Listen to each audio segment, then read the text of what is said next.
So I've entitled this Promised Lands, California and the Holy Land, but I have a little epigraph at the front. And it's from Genesis chapter 15, verse 10. And it says, "But the birds he divided not." I just discovered that at 6 o'clock this morning. You know, when you'll find this, those of you who are young scholars or scholars to be, it's part of the joy of research. Finding something in a text you thought you knew, but you didn't know, and you discover something new. So I'm going to try and talk in 3 parts, and I think this is too much, so I'll probably be cutting it as I go along. The first part's going to be called Sarah's California, then we'll stretch. Herzl's Palestine, and we'll take another stretch. And the third is a much longer title that I'm forgetting, but yeah, an Arab born in one promised land taught another who found a third. Okay. Sarah's California. To be renewed, to renew oneself, to baptize, to be baptized in the waters of a new land, to be brought to new life. Every promised land is inherently a promise of renewal and an implicit indictment of the old, the given, the pedestrian. In short, old Adam. Old Adam, it would seem, did not need renewal. He may have been, at least for a time, the only human being who didn't. Of course, there was this tree, and so no surprise that Christ's cross was called the tree, because the tree was there right at the beginning of the fall. The tree was the fall. Christ climbed a tree, was nailed to it because of a tree in paradise that had somehow fallen. Its glistening apples somehow wanted to be crunched. The birth of the cross is the tree of knowledge. Another way to say this is paradises are always beginning to be lost as soon as they are found. One might add, as soon as they come out of the strange caprices of the mind and foot touches real land, the hand, real people. Let's take a little journey this evening to California in the earliest days when it was Junipero Serra's promised land, and that of the Chumash Indians as well. To Palestine, envisioned by Theodor Herzl in Europe. This would be the late part of the 19th century. And finally, arriving in the California and Palestine of today, what the promised lands truly are or have come to be, at least in the eyes of this Arab American, born in one promised land and taught to revere another. During this journey, I'll ask your patience with some short readings from my own poetry, history, fiction, and memoir, my own writing footprints in these 2 lands, or perhaps more accurately, these lands' imprints on me. Let's start with a poem. A villanelle, actually, a style I've always loved, fixed form, because it weaves 2 lines or 2 worlds together throughout the poem. You'll hear it until finally they become one. Native Californian. Where I began, most people end. Ice plant flamed and the sea broke green. At my end, I want to begin. Paradise given once, not given again. Cigarette-less sand, smooth on a boy's shin. Sun, a red communion. Where I began, most people end. I went east to find grime, north to find cold, seeking a world I knew was real. It was real, cold. In the end, is it impossible to begin? Returning west, circular drives unwind and smog flowers in commuters' eyes. Where I began, most people want to end, but they didn't see the freeway squeeze oranges to powder, Angel's Flight demolished downtown. At my end, I want to begin, again and again, like the incinerated roller coaster hanging over the ocean. Where I began, most people die to end. I die anywhere to begin again.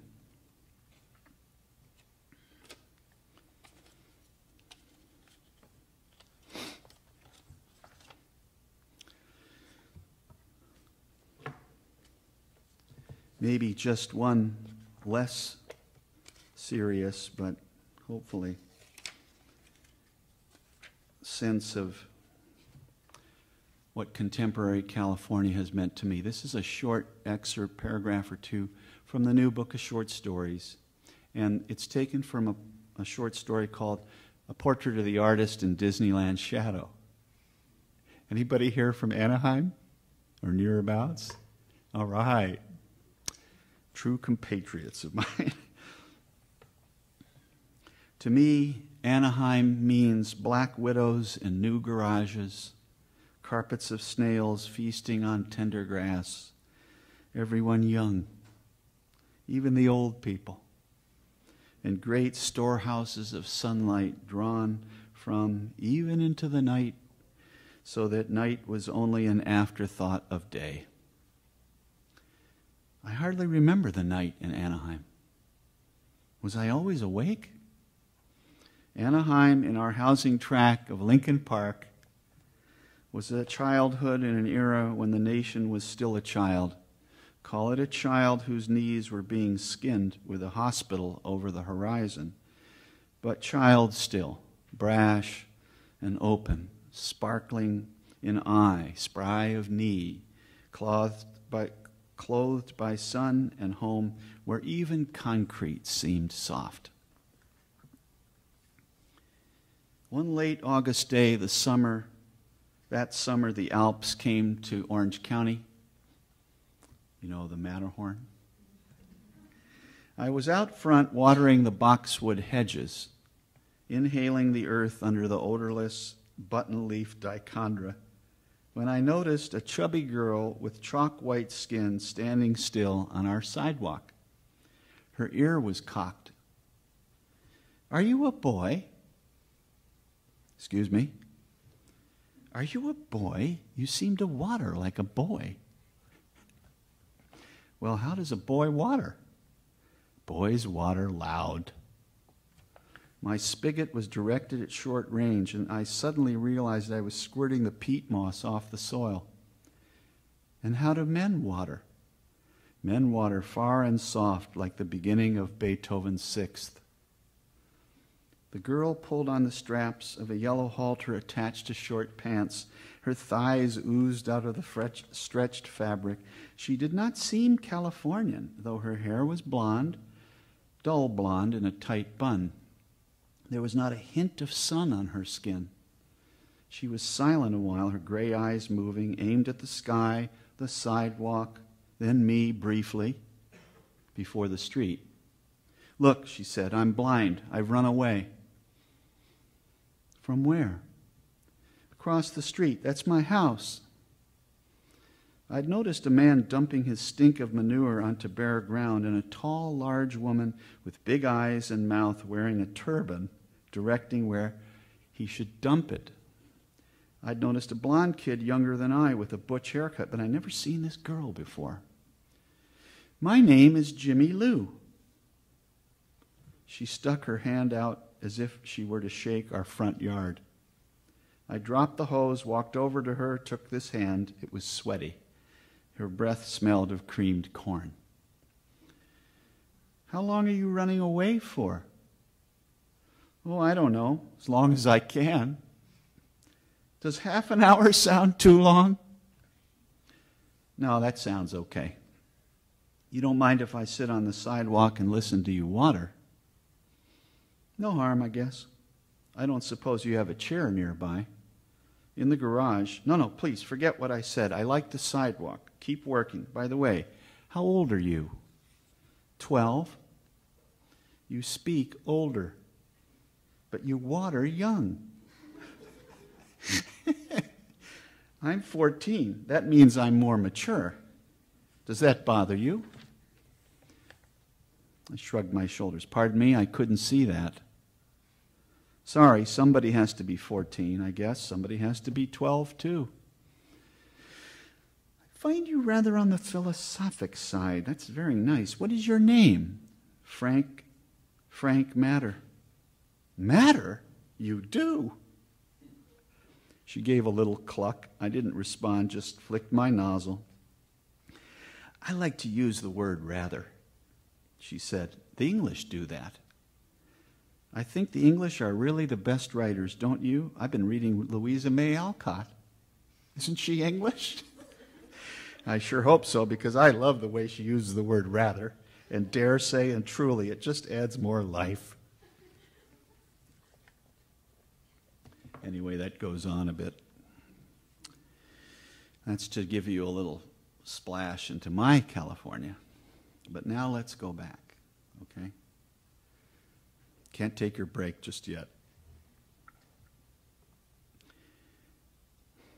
Miguel Junipero Serra, the man who founded modern California, wanted to begin again. Why is not entirely certain. He was born almost 300 years ago in 1713 on what anyone would call an earthly paradise of its own, the island of Majorca, off the coast of Spain. Anybody been to Majorca? No. Well, maybe we'll all get there someday. In childhood years, the diminutive Serra, he was a whopping 5'2", loved to climb a hill on his native island to a chapel called Nuestra Señora de Bonani, Our Lady of the Good Year. He loved its chapel bells at noon, but more, he loved the 360-degree view of the Mediterranean from its bell tower. That staggering blue circle around a human boy's feet was a magnet vision that never left him. In fact, pulled him to the largest blue on the face of the earth, the Pacific, named for the very thing he came to love above all else, the man of peace. I'm struggling here. Maybe you noticed. I'm trying to grope my way metaphorically to the reason Serra left Majorca at the age of 37. An old man for his time. The average age of a man in the late 18th century was 40 at death. And he became the first European to set foot in Alta California at the age of 56. So he was really ancient at that point. With great energy, something his sidekicks, Father Juan Crespi and Father Palu, repeatedly referred to as if he were half his age. What do we know of what sociologists call the push factor for immigration, admitting Serra was quite a bit more than an immigrant? We know that somewhere in his youth he lost all his siblings. I think there were 3 or 4 to illness. All of them. We know his family was poor and that Majorca was a stony island on which crops grew with great difficulty, fighting wind, dryness, hard soil. Serra was not looking for gold. He joined the Franciscans at 19 because he was entranced by the life of a 13th century man who was born rich, gave it all away to speak to the birds. The first person to experience what is known as the stigmata, open wounds in the hands, feet, and side that approximated the wounds of Christ.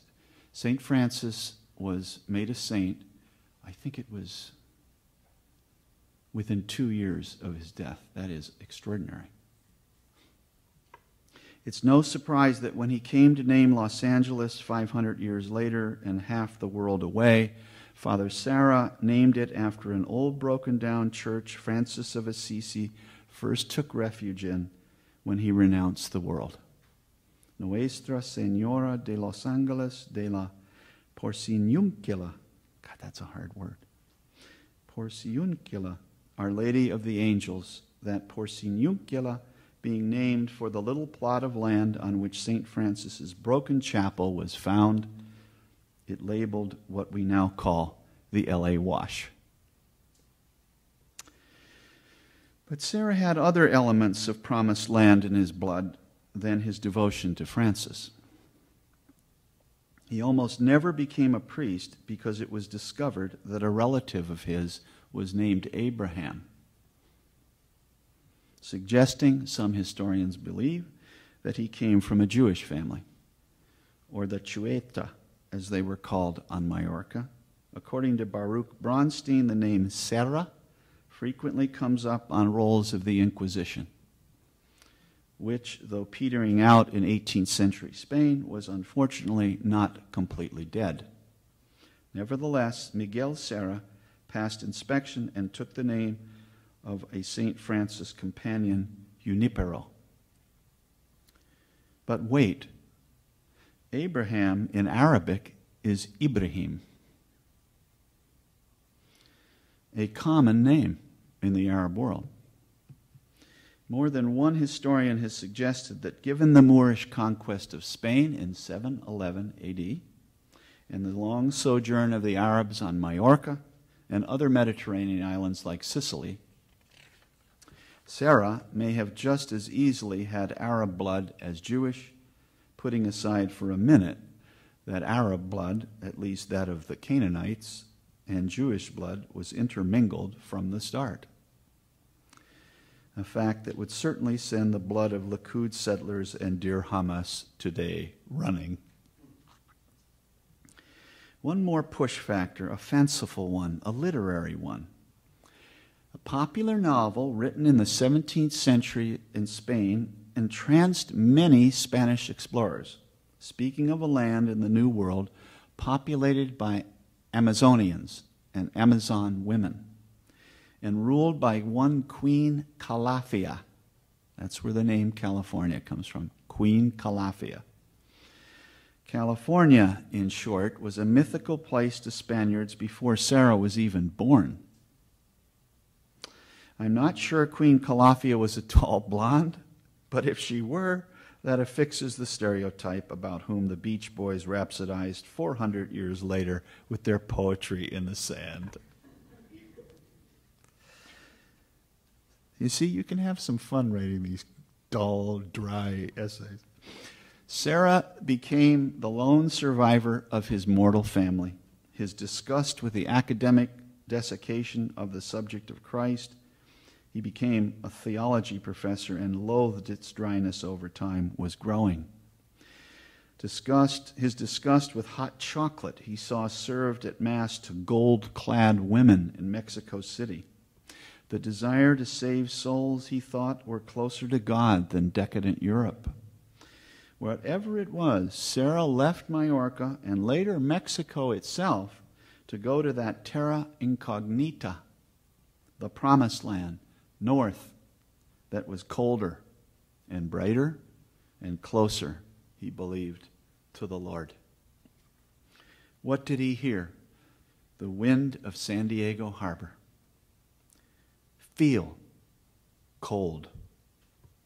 Smell the rose of Castile, which reminded him of home. See that white light of the Pacific coast, about which Carey McWilliams, the Dean of California historians, said, the color of the land is in the light. It's Southern California's light, Southern California light, and it has no counterpart in the world. Lawrence Weschler, an art critic and native Californian, now lost in the bowels of NYU. He directs the Institute of Humanities at NYU, but he's born and raised in LA. has this wonderful piece. I recommend it to you all. It is just such a beautiful essay. It's called The Light of L.A., and it's in a book called Vermeer in Bosnia. Unusual book. That's a whole other subject. But he interviews an architect, an L.A. architect called Coy Howard. And here's what Howard says about L.A. light. It feels primeval. There's a sense of the undifferentiated, the non-hierarchical. It is not exactly a dramatic light. If anything, it's meditative. Howard speaks of a kind of threeness, object, shadow, and reflection, a growing thickness to the world, finally a sense of presence. Caltech's Hal Zurin exclaims, "Ah, Southern California, God's gift to astronomy," mainly for the air that is completely silent and steady and still. That's why there's so many observatories in Southern California. Yet artist David Hockney calls L.A. light extravagant, one that pulls and pulls you until out walking you feel as if the world were made up of energy rather than matter. The light gets all reverberant and everything's just humming in your face. Wonderful phrase.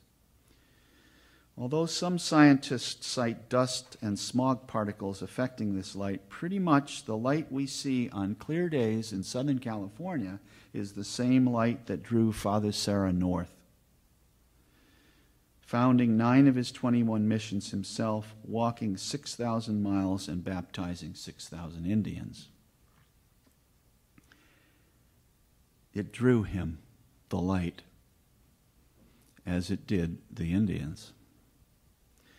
Unlike Theodor Herzl and the early Jabotinsky Zionists, for whom the Arabs of Palestine were at best a nuisance that should soon disappear, Serra wanted to convert the neophytes, as he called the Indians, to Christianity. Perhaps he saw in them an innocence that he had all but given up on in Spain and Mexico. What they saw in him is another thing entirely. The first attempted baptism with a conch shell and water in 1769 in San Diego Harbor ended with the Indian mother snatching up her infant and running away, fearful Serra was casting some sort of spell on her child. The next baptism did not occur for almost a year, which must have given Serra his first nagging thoughts about the nature of his mission. There were around 225,000 native inhabitants of California, dozens of tribes with many languages and dialects for whom the land was not only promised, it was underfoot and was known. It was theirs for 14,000 years. There was never any doubt of that to them. Serra may have been surprised to find that the Indians believed in an afterlife, an underworld, and a god. His name was Chinichinich. That was the god of the Juanino tribe around San Juan Capistrano. Whatever the case, he had something they did not have, the Christ. To Serra, that was spiritual gold. The land itself was not so important to him, though its shimmering light convinced him it was figuratively God's country. What was important was the saving of the Indian's soul. But that is not what Spain had in mind. Spain had its eye on Russia and England, colonial powers encroaching from the north. Russia had actually moved down from Alaska to settle colonies just north of San Francisco, around present-day Sebastopol and the Russian River. Anybody come from near Sebastopol, north of San Francisco? Just over the Golden Gate Bridge. It's not far up. Serra was a convenient vessel for what was essentially a colonial effort to cut off the pass in California. However, it's important to state, and I think it has ramifications for the very personality of California in our nation's history, that the Spanish conquest of the Pacific coast was not a genocidal campaign. Unlike with the English in New England and the Americans across the Great Plains, who wiped out the Indians in a series of scorched earth attacks that essentially saw him as soulless and subhuman, a California Indian to the Spaniards had a soul to save. Nevertheless, the tension that began from the minute Serra touched down in the San Diego harbor between his spiritual mission and Spain's temporary one only intensified. Spanish soldier depredations, molestation, and rape against Indian women caused Serra as early as 1771 to write the viceroy in Mexico City. This is what he said. The soldiers, clever as they are at lassoing cows and mules, would catch an Indian woman with their lassos to become prey to their unbridled lust. At times, some Indian men would try to defend their wives, only to be shot down with bullets. Even the boys who came to the mission were not safe from their baseness. This is 2 years after he walked into San Diego. White man's disease decimated the Indian population. At Mission San Francisco, for example, half its Indians died from measles in 1 year, 1806. Of the 225,000 in 1769, by 1900, only 25,000 were left, according to the anthropologist A.E. Kroeber. A telling note from Serra before his death, and I'm quoting just before he died. I am full of faults and perform badly in all things. I only desire to say this, that I have desire to maintain peace.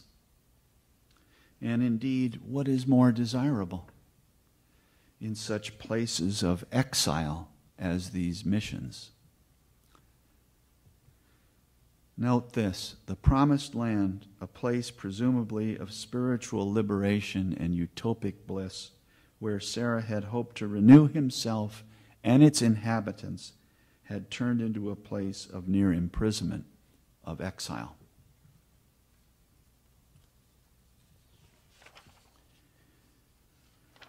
I'm going to read one short passage from this manuscript that has just begun on the California missions, then we're going to take a break. What it does is it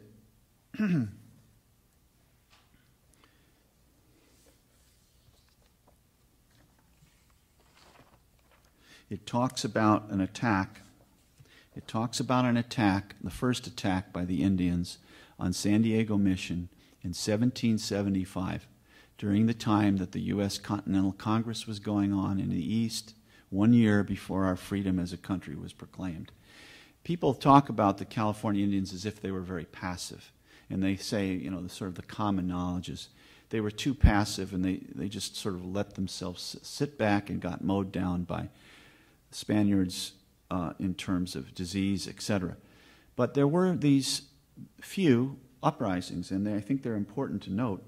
In this one at San Diego in 1775, 3 people were killed. There were 600 Indians massed against about, 8 to 10 Spaniards. It's amazing any of them survived. A priest was killed, Father Jaime, who was very good to the Indians, actually. He was quite angry and wrote very strong letters back to the viceroy about rape of women, and he was disgusted by. In fact, he believed the Indians were far more moral than the Spaniards. Well, he was the first one to get it. He was hacked to death. He had come out to the Indians saying, Amar Dios mi hijos. Love God, my children. And he was taken out and hacked to death. And there were 2 others that were killed, a carpenter and I think a blacksmith. It was shocking, and it could have stopped the whole mission project in its tracks.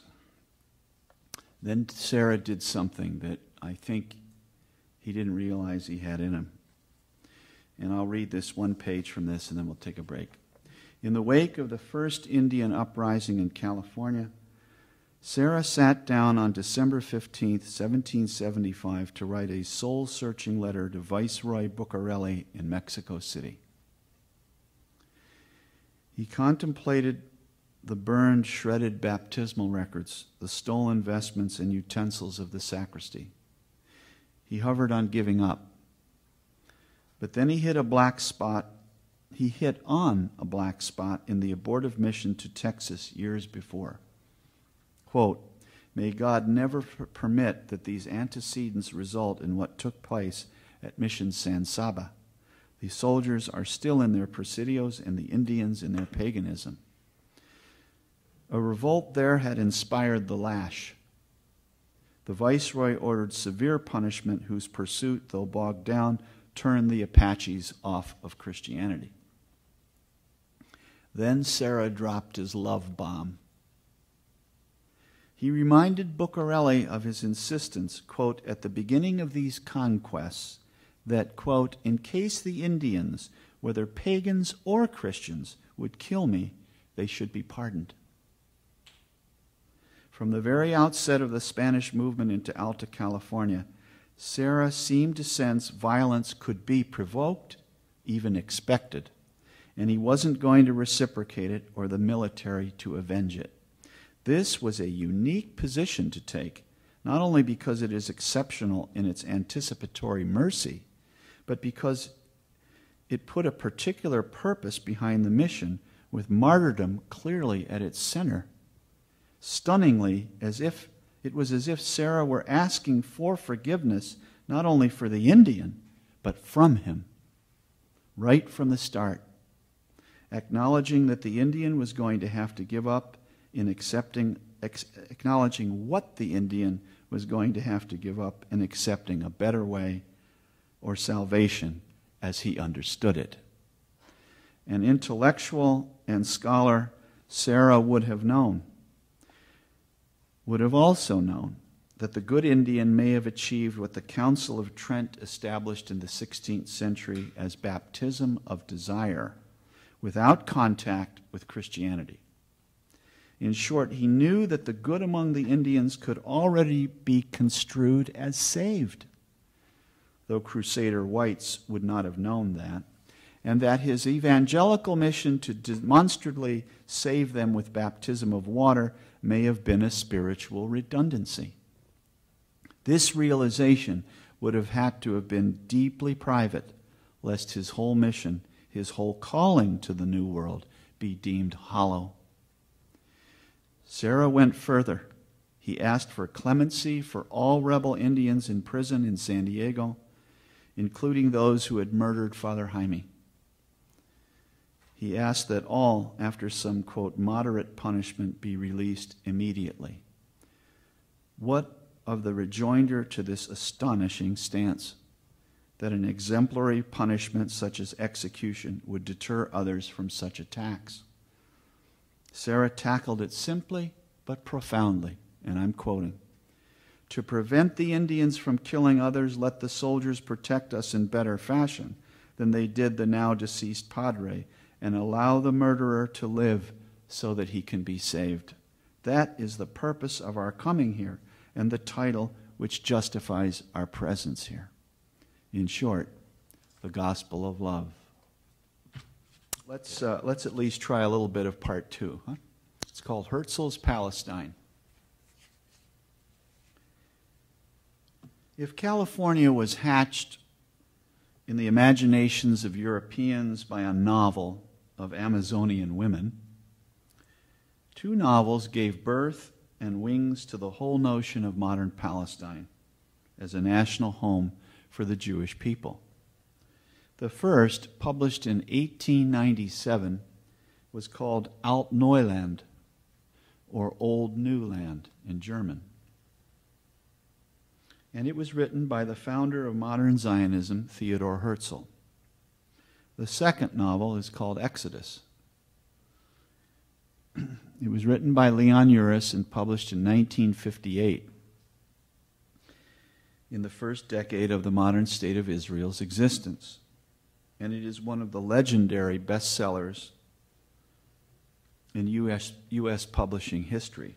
translated into 50 languages, now in its 90th printing, with at least 10 million copies in print in the United States alone. Herzl, going back to the author of Out Neuland now, Herzl was concerned over the growth of anti-Semitism in Europe. If Sarah's promised land was spurred by world weariness over a gold-encrusted Christianity, Herzl's was spurred out of fear. He felt anti-Jewish sentiments were endemic, almost pathological, to the West. And the only way out was to get the Jewish people to immigrate to the very promised land of the Bible. The only problem was, even 20 years later, when Britain got behind Herzl's dream, Palestine was 93% Arab in population and 98% owned by the Arabs. At the time of Herzl's novel's rosy envisioning of a Jewish homeland in the Holy Land, there were only 24,000 Jews in Palestine. Most of them immigrated to spend their last days in one of the holy cities of the Bible, a kind of Jewish hegira.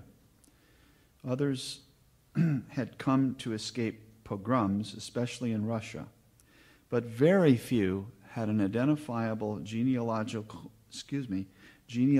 connection to the ancient Hebrews. Herzl was selling a myth.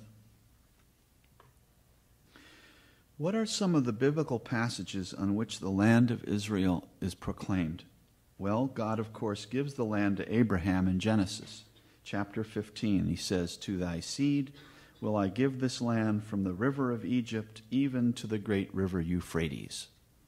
River of Egypt would be the Nile. Okay. Well, 2,500 years later, that has had the Arabs a little worried. The Euphrates River is in present-day Iraq. It also runs into present-day Syria. And Israel is not now armed with the jawbone of an ass like Joshua, but 200 nuclear weapons. It's no surprise when Menachem Begin and the members of the Likud party, which rules Israel today, began citing Genesis 15 as a 20th century real estate contract, that the Arabs took them seriously. By the way, you didn't go to get title insurance in ancient times. In Genesis 15, when Abraham asks, "Whereby may I know that I shall possess it?" he asks God this. Yahweh tells him to take some kind of ancient game of musical chairs, maybe a barbecue, with a cow, she-goat, ram, turtle, and a pigeon. They are supposed to be divided up one against the other. I hope the turtle won. But what really fascinates me is verse 11, quote, "But the birds he divided not." Leave aside that the birds suddenly appear out of nowhere in this matter. What are we to learn about this scene as prelude to the possession of ancient Israel? It's not easy to say. Perhaps a biblical scholar here will help me. But what I do know and do like is that the birds he divided not.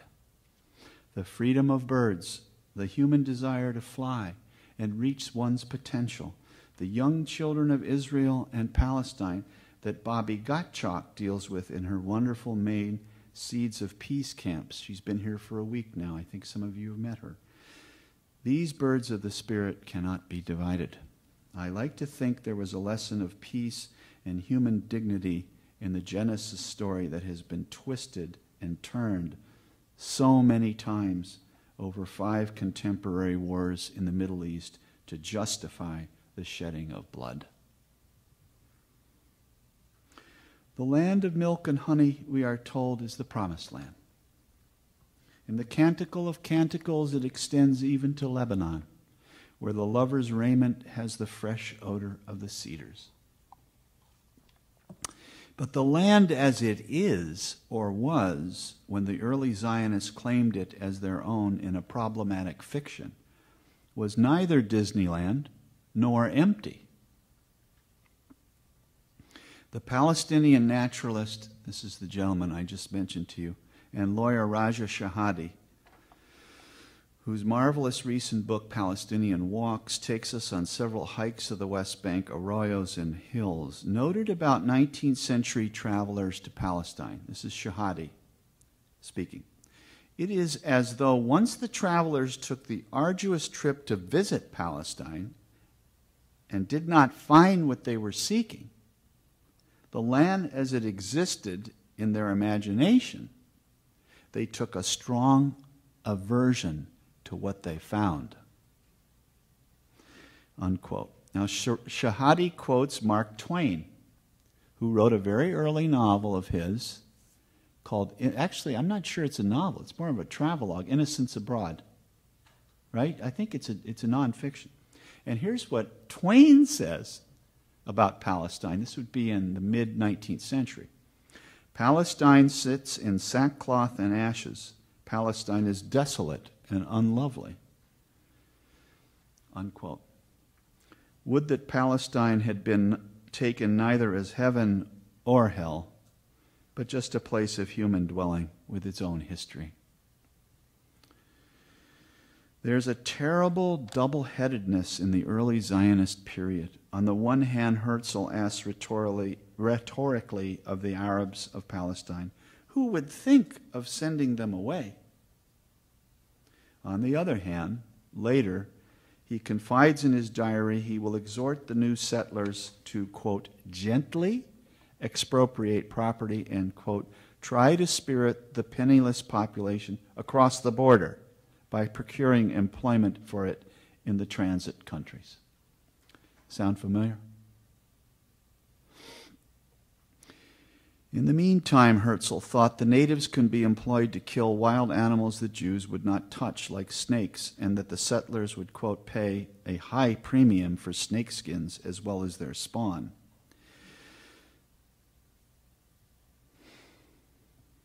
To me, the superior attitude Europe displayed toward the actual inhabitants of the Holy Land is no better or worse than exemplified in the writings of Lord Balfour, the British foreign minister who gave the Zionist project in Palestine an enormous boost in his declaration of 1917.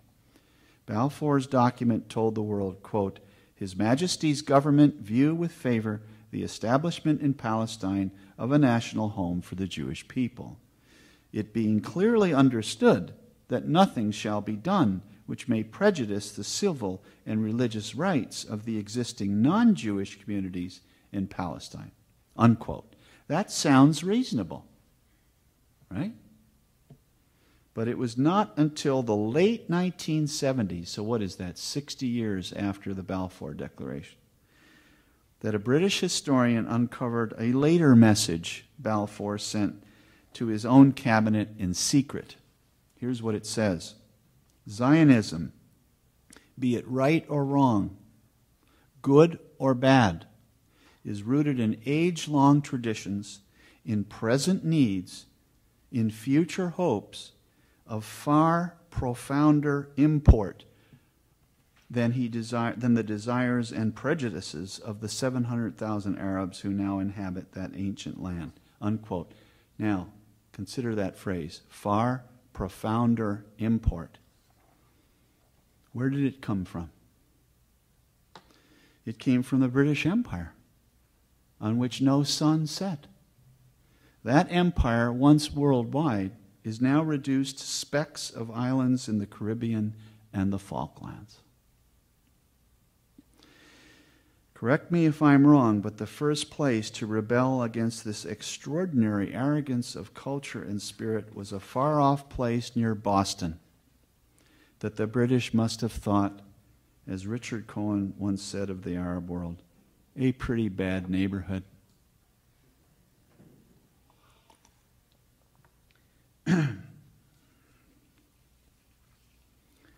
Okay, let's jump really quickly to the last part of the talk, and then I'll open it up to your questions. So how does a Californian born and raised in the richest moment in this country's history, whose father fought Germany in World War II, how does he come to discover Palestine to the point that he barely escapes a kidnapping in Lebanon, in which case he would certainly not be speaking to you today? I was born and raised in Los Angeles, of a father that immigrated from Syria and Lebanon in the late 19th and early 20th centuries.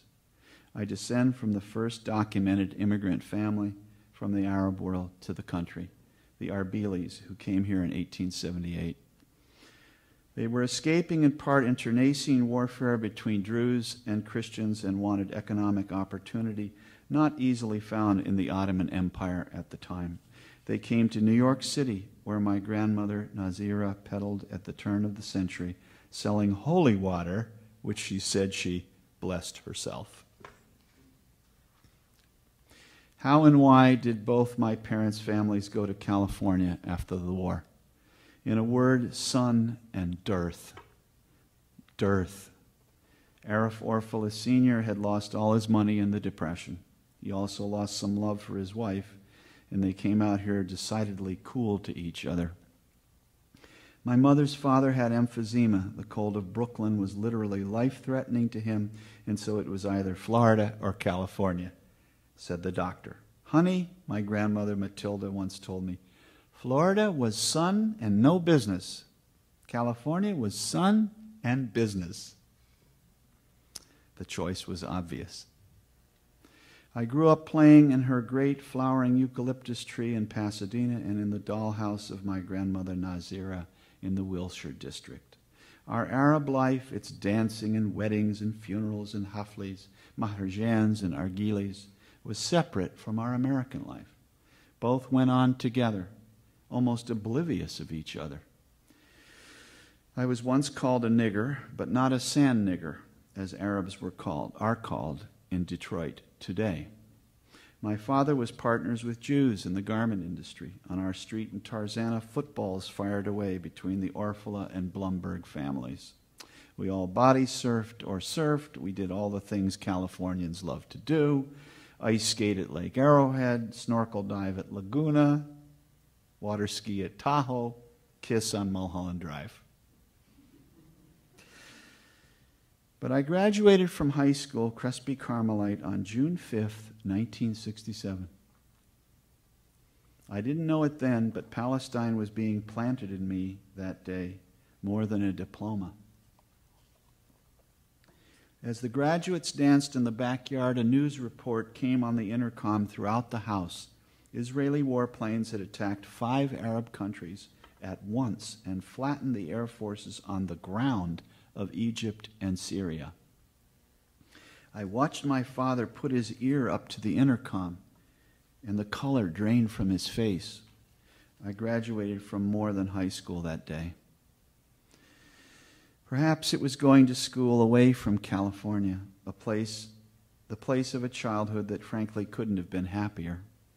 Going to school at Georgetown, where so few Californians were, later settling there and raising a family away from my own extended and warm Arab family, may have made me long for a promised land, and soon Palestine melded in my longing mind with California. I wrote a piece on Palestine-Israel for the as one who spread hate propaganda. That shook me up. When I was asked while working as an aide to a California senator if I could come help my people make their case on Capitol Hill, I took the jump. I worked for the National Association of Arab Americans for almost 3 years, wore out 3 soles on my shoes walking the halls of Congress. We got the first and last amendment to the Foreign Aid Bill to cut aid on settlements offered in 1980. That's 30 years ago, and they're still talking about the same thing. It was defeated 85-7, and it was never raised again. I traveled to Lebanon to report on the brewing conflict with Israel in 1982, and was later told a Lebanese faction was coming to kidnap me as I was staying in a hotel in the PLO side of town. A Lebanese journalist saved my life. I stood in the rubble of a 10-story apartment building in Fakani in Beirut, destroyed by Israeli bombardment, holding an infant shoe. What could I, as an American, do? Our taxes were aiding and abetting the problem. But no one seemed to be able to make that connection stick. Then, one dark day in 1985, all the world's sadness was sucked into the vacuum of a family tragedy that for a long time was as much hell on earth as any of us could take. I lost my father and sister to a shooting tragedy. Guns were not just in the Middle East, they were in California. They were in Los Angeles. They were in my father's photocopy store. They were in my own family. I'm going to end now with 3 paragraphs from the book at the very end of an essay called An Act of Forgiveness. It took me 17 years to write this. I kind of ran away from the topic for a long time. But there was a great editor at the LA Times Magazine named Alice Short who coaxed it out of me over about a year period, and I think it was published in the LA Times Magazine in 2003, and then it's now in Angelino Days, which was published last year, 2009. It's a long essay. I'm just going to read the very end of it, and it's a scene where my mother and I are going to the cemetery to honor my father, my lost father and sister.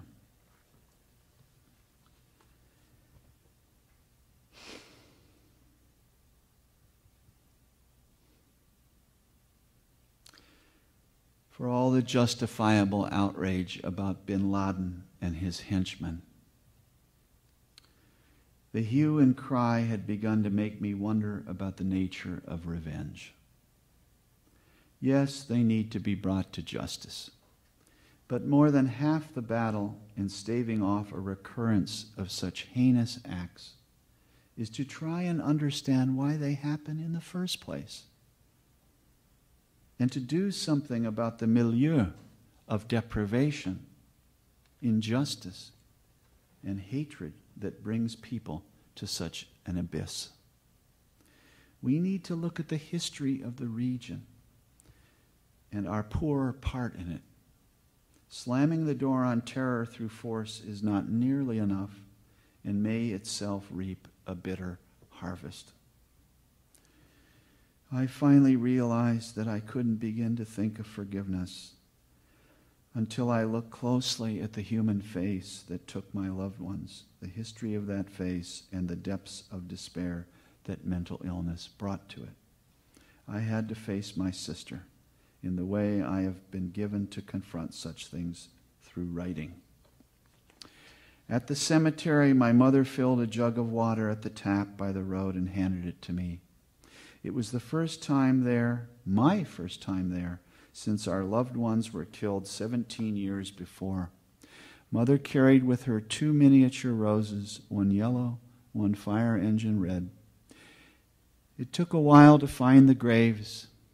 I always get lost, she said, angling from the grotto of St. Joseph down through the gravestones, searching for her marker, sycamore.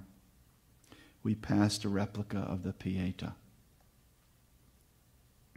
When she spotted the tree, Mother walked straight to their graves, 2 black stone markers side by side, like a table setting for 2.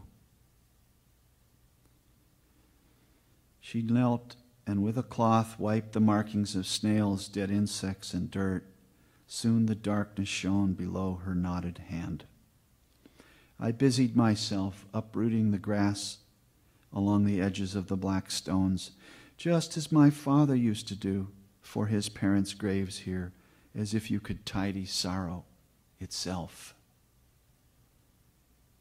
The crabgrass was thicker on Leslie's grave. Mother gave me her scissors, but I said I needed a spade, and she produced one. We placed the 2 small pots side by side, red for Dad, yellow for Les, and watered this bridge between them before arching our backs to pray. My father's grave reads, Arif Joseph Orfalea, beloved father and husband, 1924-1985. Go get 'em. That last was his favorite imperative to all who would truly live. I was glad to see it. Then I caught the figure on Leslie's grave, an angel kneeling, hands clasped, wings drawn up. The prayer etched there startled me. May you be dancing in the light of God. It was a less profane, more redemptive version of Father Columba's eulogy.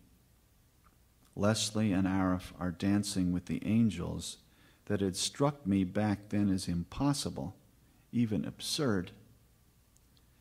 Mother had produced a spiritual upgrade, a sign of her instinctive forgiveness, and she had done it very early on. I hadn't. I had held on to my anger like a stone as black as their graves. But that day, the words fell out of me. I forgive you, sister. Forgive me. The grades, the anger, the judgment, the distance, the dirt. I also said to myself, forgive God. When I stood up facing west, it was colder. A cloud had covered the sun. I looked straight ahead. There, downhill through a hole in a stand of eucalyptus past the San Diego freeway and the town of Inglewood, was the sea. It shined like a melted coin. If I moved slightly to the left or to the right of either of their graves, it disappeared. I pointed this out to Mother, who smiled and said she'd never seen it before, never looked beyond their graves that way. We both agreed it was a great vantage point and almost worth 17 years of heartache to discover. She muttered something about poets seeing beauty everyone else misses. A shaft of light came through the cloud. It touched on the St. Joseph statue and slowly crept across the grass. I thought, of course, it was leading to us. Then I took my shadow off and walked with Mother back to the road. Thanks. And the terrible confrontation between the Indians and the Franciscans, Israelis and Palestinians, is basically at core a family argument. And that's kind of why I came down to that end. Can I